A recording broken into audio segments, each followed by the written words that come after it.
Hello students, today our topic is draw energy level diagram of the hydrogen atom।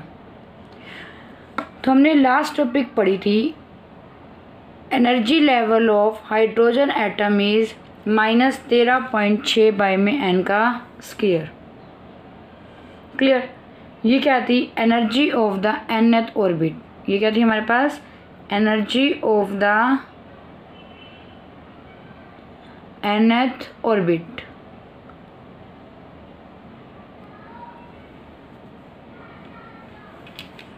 ठीक है, तो हमने क्या कहा था, अगर n हम ले ले 1, n क्या ले ले 1, n1 का मीनिंग क्या होता है? E1 इज इक्वल टू -13.6 1 का स्क्वायर। तो आंसर कितना आएगा? -13.6 इलेक्ट्रॉन वोल्ट। इस n का 1 का मीनिंग क्या होता है कि जो आपका इलेक्ट्रॉन है वो कहाँ पे रिवॉल्व कर रहा है? हमारा इलेक्ट्रॉन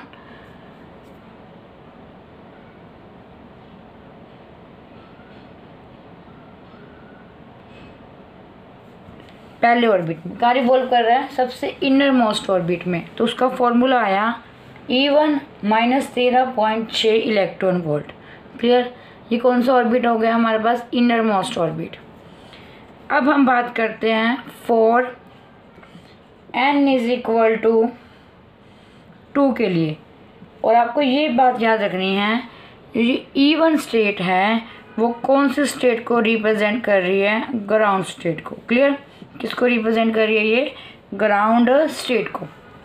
अब आपने n को क्या पुट कर देना है? 2 पुट करोगे तो क्या आएगा? -13.6 बाई में 4। जब आप इसको सॉल्व करोगे तो आपके पास कितना आएगा? -3.4 इलेक्ट्रॉन वोल्ट। अब n2 का मीनिंग क्या होता है? Electron revolving in second orbit. क्या होता है? Electron revolving in second orbit. इसका मीनिंग होता है फर्स्ट ऑर्बिट। और ये एटम की क्या कहलाती है? Ground state. और ये कहलाती है फर्स्ट एक्साइटेड स्टेट। क्लियर। उसी तरीके से n3 इलेक्ट्रॉन कहाँ घूम रहा है आप? क्या? थर्ड ऑर्बिट में। 3 का स्क्वायर क्या हो जाएगा? 9। जब आप इसको सॉल्व करोगे you will get 1.51 electron volt. Clear. तो इलेक्ट्रॉन आपका कहाँ घूम रहा है? थर्ड ऑर्बिट में। मतलब ये कौन सा हमारी स्टेट कहलाएगी? Second excitation energy state. Ground state को क्या बोलोगे? n1। फर्स्ट एक्साइटेशन स्टेट को n2। सेकेंड एक्साइटेशन स्टेट को n3। इस तरीके से सो ऑन। क्लियर। अब यहाँ से देखो, पहली स्टेट आई -13.6, दूसरी आई -3.4, तीसरी आई -1.5। इस तरीके से आप n को 4 n को 5 पुट करके देखेंगे, अगली स्टेट आएंगी उसमें जो ये एनर्जी लेवल आ रहे हैं वो आसपास आ रहे हैं। क्लियर। क्या आ रहे हैं? आसपास। तो मतलब क्या है इसका एनर्जी लेवल डायग्राम अगर हम बनाएं? ठीक है, तो हम इसका बनाते हैं एनर्जी लेवल डायग्राम। ठीक है। पहली स्टेट की वैल्यू कितनी आई? -13.6। क्लियर। तो इसका एनर्जी लेवल डायग्राम बनाते हैं। कैसे बनेगा? सबसे पहले आपने ये बना दी n1 के लिए। n1 क्या रिप्रेजेंट कर रहा है बताओ? Ground state. तो हमने लिख दिया यहाँ -13.6। उसके बाद क्या कह रहा है? देखो ये जो एनर्जी लेवल है, पहले एनर्जी आई -13.6, अगले लेवल की एनर्जी आ गई -3.4। ये क्या होता है? n is equal to 2। ये क्या होता है? n is equal to 2। Clear. तो ये आपकी होती है फर्स्ट एक्साइटेड स्टेट। तीसरे लेवल में आपकी जो एनर्जी आई उसे क्या आई? -1.51। ठीक है। ये हो गया n इज इक्वल टू 3। फिर आएगी n इज इक्वल टू 4। फिर आएगी n इज इक्वल टू 5। फिर आएगी n इज इक्वल टू 6। जैसे जैसे आप आगे जाते रहेंगे, जो ये लेवल्स है वो क्या आते जाएंगे, पास आते जाएंगे, उनके बीच में गैप क्या होता जाएगा, कम होता जाएगा। क्लियर। तो आपको यहाँ से ये क्या पता चला, जो हमारे पास ये हॉरिजॉन्टल लाइंस है ना, इन हॉरिजॉन्टल लाइंस को हम क्या बोलते हैं, एनर्जी लेवल। क्या बोलते हैं, एनर्जी लेवल। क्लियर। तो आप देख रहे हो जैसे जैसे आप ऊपर जा रहे हैं वैसे वैसे एनर्जी लेवल क्या आते जा रहे हैं, क्लोजर आते जा रहे हैं एक दूसरे के। ठीक है, जैसे जैसे क्वांटम नंबर इंक्रीज कर रहा है, एनर्जी लेवल एक दूसरे के क्या आते जा रहे हैं, पास आते जा रहे हैं। और देखो एनर्जी लगातार नहीं है, पहले -13.6 आई, फिर क्या आई -3.4, -1.51। तो एनर्जी कॉन्टीन्यूस नहीं है, डिस्क्रिएट एनर्जी लेवल है। कैसा एनर्जी लेवल है, डिस्क्रिएट। तो हमने बोहर ने यही तो बताया था, जो एनर्जी लेवल होते हैं वो क्या होते हैं, डिस्क्रिएट। क्लियर। अब हम डिफाइन करेंगे, एक कांस्टेंट होता है रायबर्ग कांस्टेंट। क्या कांस्टेंट डिफाइन करेंगे बेटा, रायबर्ग कांस्टेंट। तो नेक्स्ट टॉपिक लिख लो, डिफाइन रायबर्ग कांस्टेंट।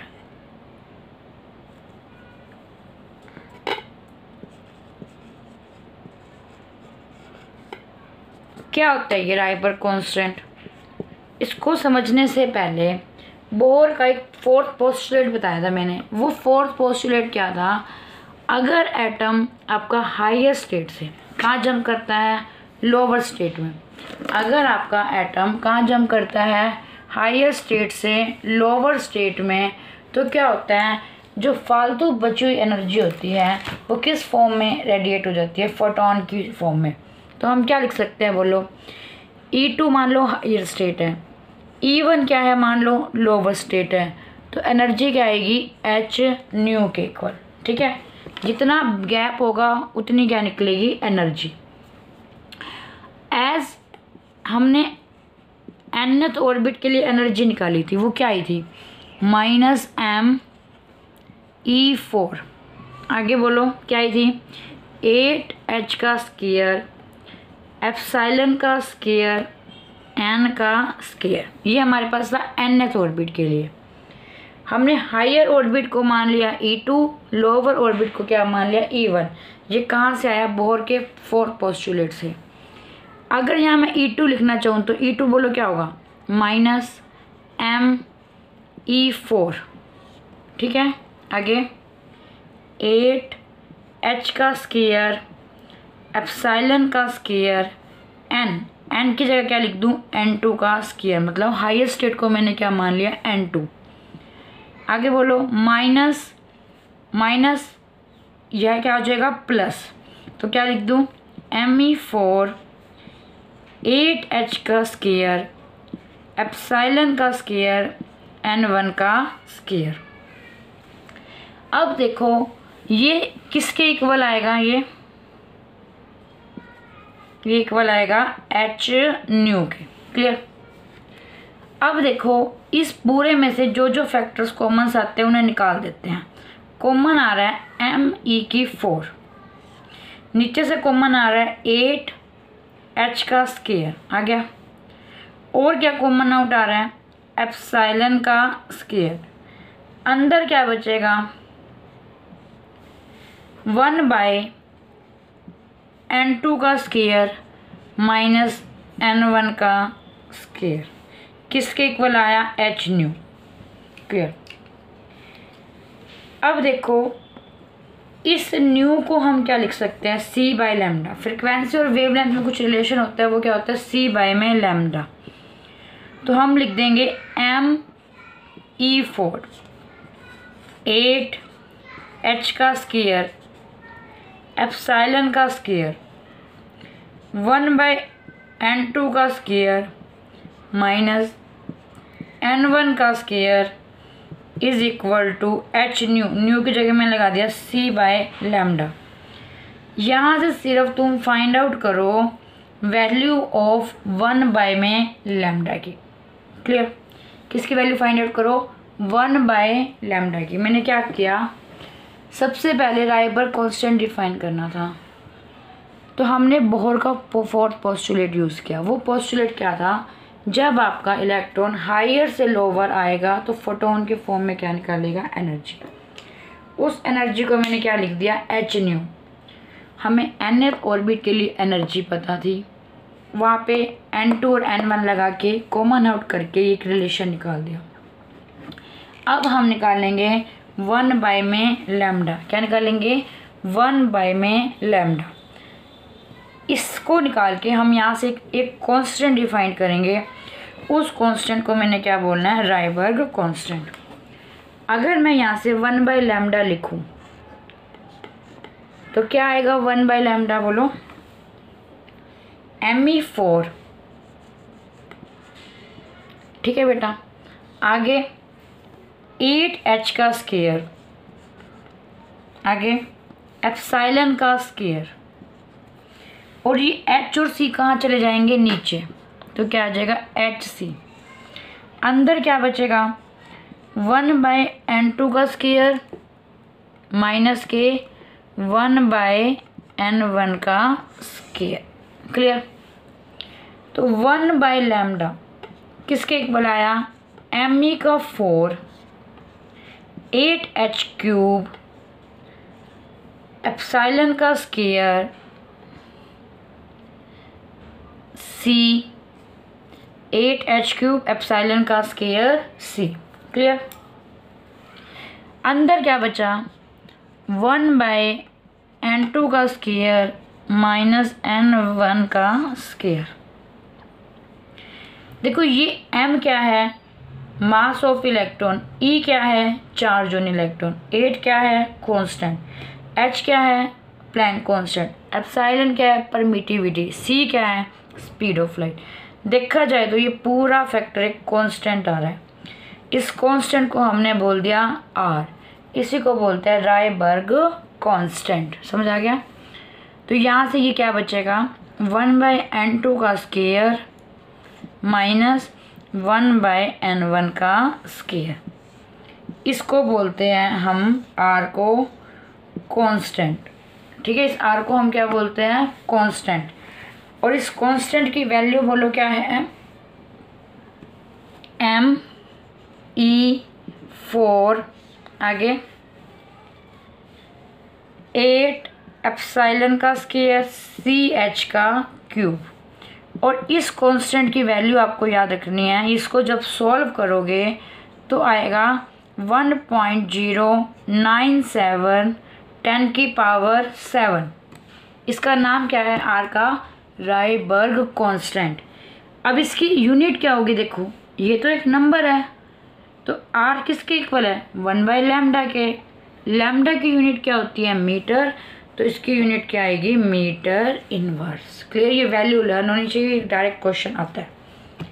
तो यहाँ से हमने डिफाइन कर दिया रायबर्ग कांस्टेंट। क्या डिफाइन कर दिया, रायबर्ग कांस्टेंट ये होता है। ठीक है, इसको बोलते हैं रायबर्ग फॉर्मूला।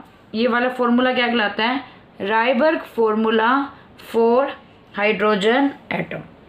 ठीक है, या फॉर हाइड्रोजन एटम स्पेक्ट्रम। अब इस 1 लैम्डा को हम वेव नंबर के टर्म में डिफाइन करेंगे। तो हमने क्या कहा, 1 लैम्डा किसके इक्वल होता है, वेव नंबर। ये क्या होता है, वेव नंबर। ये क्या कहलाता है, वेव नंबर। ठीक है, तो इस फॉर्मूले को हम ऐसे लिख सकते हैं, न्यू बार R 1/N2 का स्क्वायर माइनस 1/N1 का स्क्वायर। क्लियर। ये होता है हमारे पास वेव नंबर। ठीक है, तो हमने इस टॉपिक से बोहर के फोर्थ पोस्टुलेट से हमने एक कांस्टेंट डिफाइन किया है, उसकी वैल्यू ये होती है, और इसको वेव नंबर बोला, और ये वेव नंबर का हमारे पास क्या होता है, फॉर्मूला। क्लियर।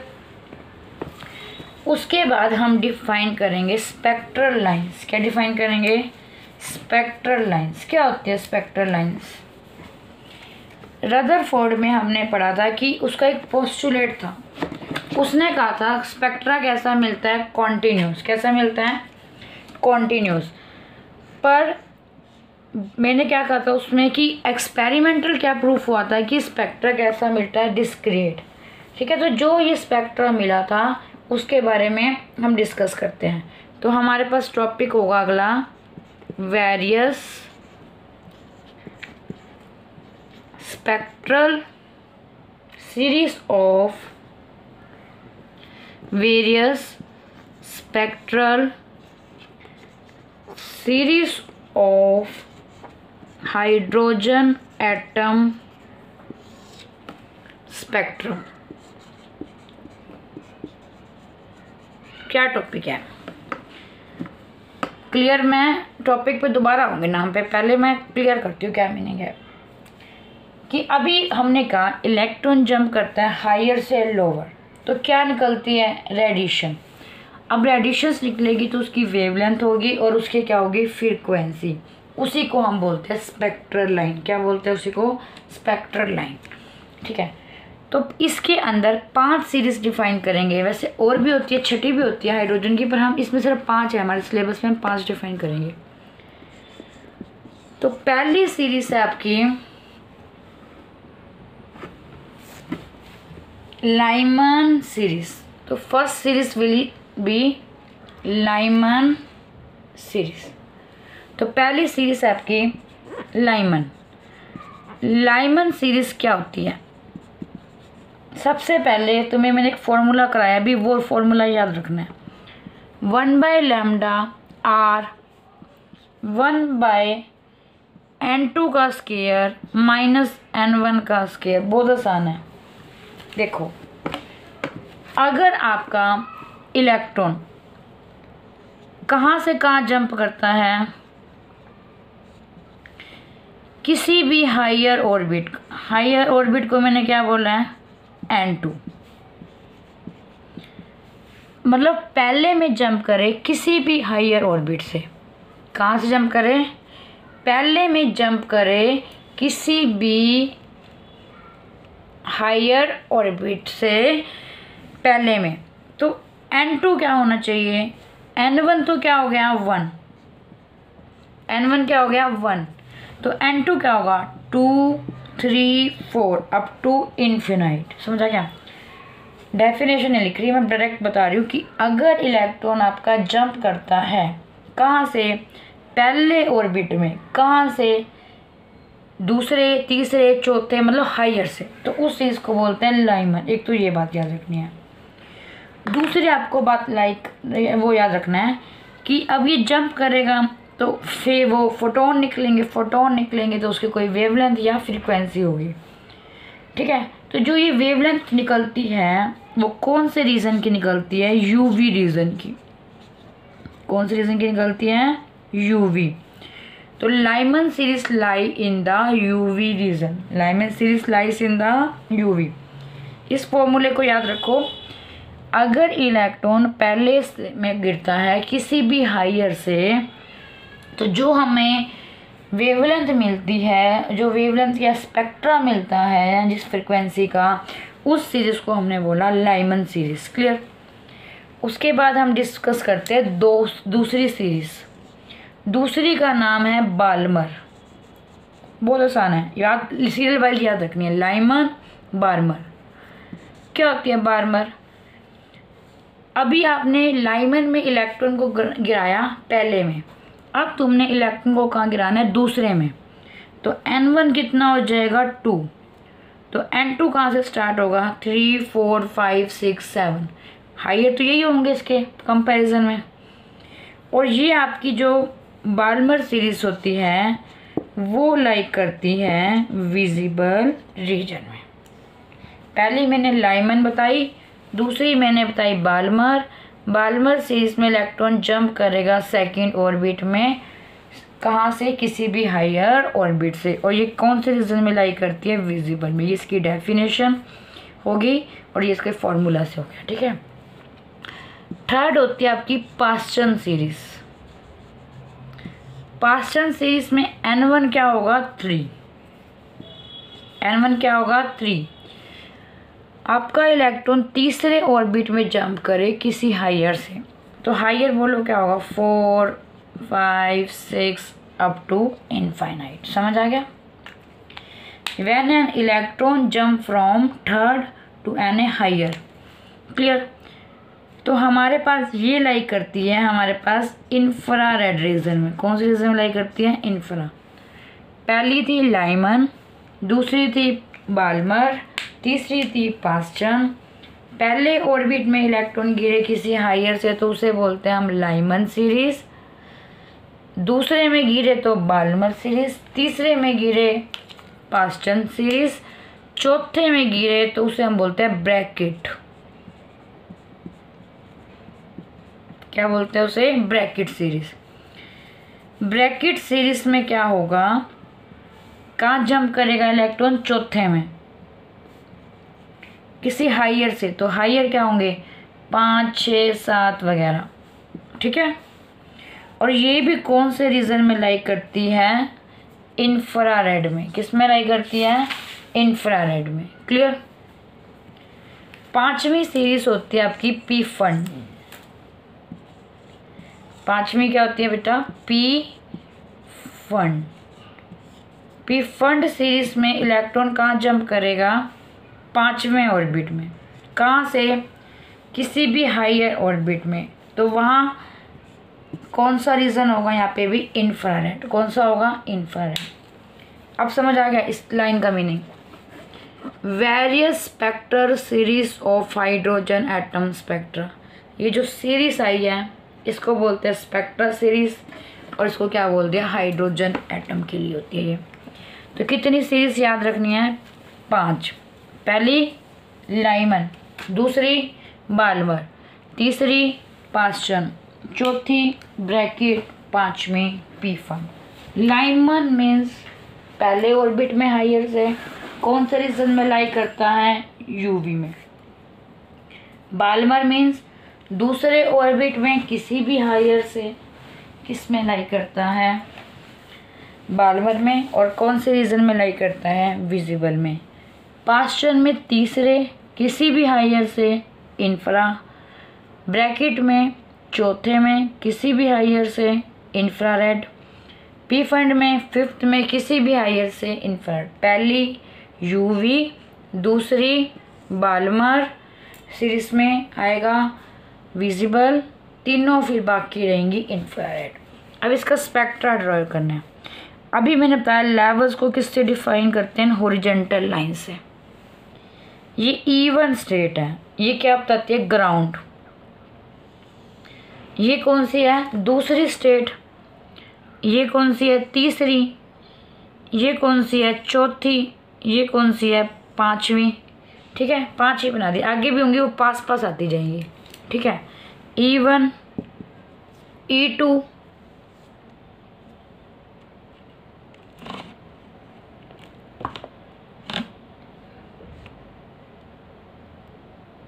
ठीक है? E1, E2, एक बार मैं दिखा देती हूँ, शायद दिख नहीं रहा। E1, E2, E3, E4, E5। Clear? ये लेवल्स बनाए मैंने। एनर्जी लेवल को मैंने क्या था? हॉरिजॉन्टल लाइन से शो ऑफ करना है, कर दिया। अब आपने डिफाइन करनी है लाइमन। लाइमन में इलेक्ट्रॉन कहाँ गिरेगा? पहले में। कहाँ से? किसी भी हायर से। ये दूसरे से गिर गया, जैसे यहाँ से दिखाऊं, ये गिर गया तीसरे से, ये चौथे से। तो ये कौन सी आ गई? Lyman series. आगे क्या होता है? दूसरे में गिरेगा किसी भी हायर से। समझ आ गया? ये होगी आपकी बाल्मर सीरीज। तीसरे में गिरेगा, ये होगी पास्चन। फिर उसके बाद क्या होती है? चौथे में गिरेगा तो ऊपर और लेवल बना लेते हैं। ठीक है? अब 5वें में गिरेगा तो कहाँ से गिरेगा? छठे से, 7वें से, 8वें से। इस तरीके से ये क्या बन जाएंगी? ब्रैकेट। इसमें गिरना है। ठीक है? ये हो गया 5वां, ये छठा, 7वां। तो यहाँ छठे से गिरेगा और 7वें से और इन्फिनिटी से। समझ आ गई? 1 2 3 4 5। Lyman, Balmer, Paschen, Brackett, Pfund. PF लिख देती हूँ, P फंड। इसको आप ऑर्बिट की फॉर्म में भी दिखा सकते हो। ऑर्बिट में कैसे दिखाओगे, ये समझ आ गया होगा। ये एनर्जी लेवल की फॉर्म में दिखाया। जैसे मान लो ये न्यूक्लियस है, न्यूक्लियस के चारों ओर क्या होते हैं, ऑर्बिट्स। ये पहला, ये दूसरा, फिर ऐसे तीसरा, चौथा बनाते जाओ, समझ गए। पहला, दूसरा, तीसरा, चौथा। दूसरे से पहले में, तीसरे से पहले में तो लाइमन, ऊपर सारों से 2 में गिराओगे तो बाल्मर, तीसरे में गिराओगे पास्चन। इस तरीके से ये भी बना सकते हैं, ठीक है। ये हो गया ऑर्बिट की फॉर्म में, वो हो गया एनर्जी लेवल की फॉर्म में। आई होप सो यहाँ तक क्लियर हो गया होगा तुम्हें। बुक्स पढ़ना। आगे देखो, आगे वर्ड है एक्साइटेशन। एक्साइटेशन का मीनिंग होता है वो प्रोसेस जिससे इलेक्ट्रॉन एनर्जी लेके लोअर स्टेट से कहाँ चला जाए, हायर स्टेट में। लोअर स्टेट, हायर स्टेट, उसे बोलते हैं एक्साइट करना। समझ गए, एक्साइट, क्लियर।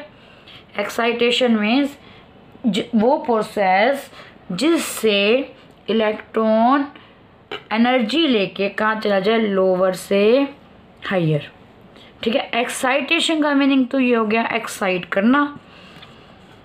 एक्साइटेशन एनर्जी का मीनिंग क्या हो गया कि कितनी एनर्जी ये इलेक्ट्रॉन एब्जॉर्ब करेगा लोअर स्टेट से हायर स्टेट में जाने के लिए, क्लियर। उसे बोलेंगे एक्साइटेशन एनर्जी। जैसे ग्राउंड स्टेट के लिए एनर्जी मैंने बताई थी, कितनी आती है, -13.6 इलेक्ट्रॉन वोल्ट। अभी क्या था ना, बाय में n स्क्वायर होता है। ग्राउंड स्टेट के लिए n को क्या लिखते हैं, 1। फर्स्ट एक्साइटेड स्टेट के लिए n को क्या पुट किया था, 2। तो 13.6 डिवाइड बाई 4 तो कितना आया था, -3.4। अब हमें निकालनी है एक्साइटेशन एनर्जी। तो कैसे निकाल लोगे, कहाँ भेजना है, लोअर से हायर। तो इससे यहाँ से यहाँ भेजना है, तो कितनी एनर्जी चाहिए, इसके एक बैंड, ये जो गैप है उसके इक्वल चाहिए, क्लियर। तो गैप की इक्वल चाहिए तो हम क्या निकालेंगे, E2 माइनस E1। E2 कितना है, -3.4। E1 कितना है, -13.6। तो प्लस हो जाएगा, तो कितनी चाहिए, 10.2 इलेक्ट्रॉन वोल्ट। क्या मीनिंग है इस 10.2 इलेक्ट्रॉन वोल्ट का, कि अगर आपने इलेक्ट्रॉन को हाइड्रोजन एटम के केस में ग्राउंड से पहली एक्साइटेड स्टेट में पहुंचाना है या फर्स्ट ऑर्बिट से सेकंड ऑर्बिट में पहुंचाना है, तो तुम्हें कितनी एनर्जी देनी पड़ेगी, 10.2, क्लियर। उस तरीके से अगली भी तुम निकाल सकते हो। अगर सेकंड में पहुंचाना तो यहाँ 3 आ जाएगा, उन दोनों का डिफरेंस के इक्वल, क्लियर। उसके बाद एक वर्ड होता है एक्साइटेशन पोटेंशियल। क्या होता है एक्साइटेशन पोटेंशियल, एक बात बताओ, इलेक्ट्रॉन यहाँ से यहाँ जाना है, ठीक है। तो तुम ये काम पोटेंशियल डिफरेंस देके भी तो कर सकते हो, क्योंकि पोटेंशियल डिफरेंस क्या करवाएगा, उस पे वर्क करेगा तो क्या होगी, एनर्जी। तो एक्साइटेशन पोटेंशियल क्या हुआ कि इलेक्ट्रॉन को ग्राउंड स्टेट से एक्साइटेड स्टेट तक पहुंचाने के लिए जो पोटेंशियल डिफरेंस की नीड होती है। डेफिनेशन आप बुक से पढ़ लेना, मैंने मीनिंग समझा दिया, क्लियर। तो ग्राउंड से फर्स्ट एक्साइटेशन में जाने के लिए अभी आपको कितनी एनर्जी की जरूरत थी, 10.2 इलेक्ट्रॉन वोल्ट, समझ आ गई। तो ग्राउंड से फर्स्ट एक्साइटेड स्टेट में जाने के लिए पोटेंशियल डिफरेंस कितना होगा, वोल्ट में, सिंपल सी बात है, क्लियर। उसके बाद होता है एक वर्ड आयोनाइजेशन। आयोनाइजेशन क्या मीनिंग है, आयोनाइजेशन का, आयोनाइजेशन का मीनिंग होता है, ये एक एटम है, इस एटम से तुमने इलेक्ट्रॉन को क्या कर दिया, डिटैच कर दिया, मतलब निकाल दिया, ठीक है। तो इस एटम में से जब इलेक्ट्रॉन निकालोगे तो ये जो एटम है वो क्या बन जाएगा, पॉजिटिव आयन। क्या बन जाएगा, ये पॉजिटिव आयन। इस प्रोसेस को बोलते हैं ionisation. To knock out the electron from the atom is called ionisation. Clear. अब आयोनाइजेशन एनर्जी समझ गए होगे, ये अपने आप तो जाएगा नहीं, कहाँ से, अपने आप चल जाएगा नहीं ना। तो अब तुम्हें क्या देनी पड़ेगी, एनर्जी। उसे क्या बोलेंगे, हमें आयोनाइजेशन एनर्जी। क्या बोलेंगे, आयोनाइजेशन एनर्जी। और आपको ये पता है कि जो सबसे आउटर मोस्ट वो होती है orbit, outer most orbit means n is equal to infinity मान सकते हैं। अगर हमारा इलेक्ट्रॉन कहाँ ले जाए, हायर एनर्जी स्टेट, मतलब सबसे हाई एनर्जी स्टेट क्या है, n इन्फिनिटी पे, तो जो इलेक्ट्रॉन होता है वो न्यूक्लियस से बाउंड नहीं रहता। तब हम कहते हैं कि जो इलेक्ट्रॉन है वो एटम से क्या हो गया, नॉकआउट हो गया। क्लियर। तो आयोनाइजेशन एनर्जी किसको बोलोगे, ये बात ध्यान रखनी है। जब इलेक्ट्रॉन फर्स्ट ऑर्बिट से कौन से ऑर्बिट में चला गया, फॉर एग्जांपल इनफाइनाइट, तो उसे क्या बोलेंगे, आयोनाइजेशन। ये वर्ड याद रखना है। कहाँ लेके जाना है, इनफाइनाइट तक ले गया। तो आयोनाइजेशन एनर्जी क्या होगी, बोलो। फाइनल स्टेट क्या है, ई इन्फिनाइट। इनिशियल क्या थे आपकी, E1। ई इन्फिनाइट 0 आएगी क्योंकि n का स्क्वायर इन्फिनाइट 1/इन्फिनाइट 0 होती है, ठीक है। E1 कितनी आएगी, -13.6 इलेक्ट्रॉन वोल्ट आएगा आगे। तो आंसर कितना आएगा, 13.6 इलेक्ट्रॉन वोल्ट। तो मतलब क्या है, ग्राउंड से इन्फिनाइट तक ले जाने के लिए इलेक्ट्रॉन को ऑर्बिट में आपको कितनी एनर्जी की जरूरत होती है, 13.6 इलेक्ट्रॉन वोल्ट। उसी तरीके से टॉपिक अगला आएगा आयोनाइजेशन पोटेंशियल। क्लियर हो गया अब तो। पोटेंशियल मीन्स क्या होगा, आप कोई पोटेंशियल डिफरेंस दोगे तभी जाएगा। तो 1 से इन्फिनाइट में जब ले जाओगे कितना पोटेंशियल होगा, वो 13.6 वोल्ट पोटेंशियल डिफरेंस। क्लियर। अगर मान लो तुम्हें फर्स्ट एक्साइटेड स्टेट से इनफाइनाइट पे ले जाना है, कहाँ ले जाना है, फर्स्ट से इनफाइनाइट, तो तुम्हें कितनी एनर्जी की जरूरत होगी, ई इनफाइनाइट माइनस क्या कर दोगे, E2। ई इनफाइनाइट कितनी होती है, 0। E2 मैंने बताया था कितनी आई थी, -3.4, तो प्लस हो जाएगा। तो कितनी एनर्जी की जरूरत होगी, 3.4 इलेक्ट्रॉन वोल्ट। समझ आ गया, मतलब इनफाइनाइट पे लेके जाना। तो ये होता है आयोनाइजेशन पोटेंशियल। ये हमारा चैप्टर एटम ख़त्म होता है, हमारी यूनिट एटम एंड न्यूक्लियाई से। तो our next chapter will be nuclei, ठीक है। तो ये एटम ख़त्म हो गया, तो हम न्यूक्लियाई पढ़ेंगे next. Have a nice day, thank you so much.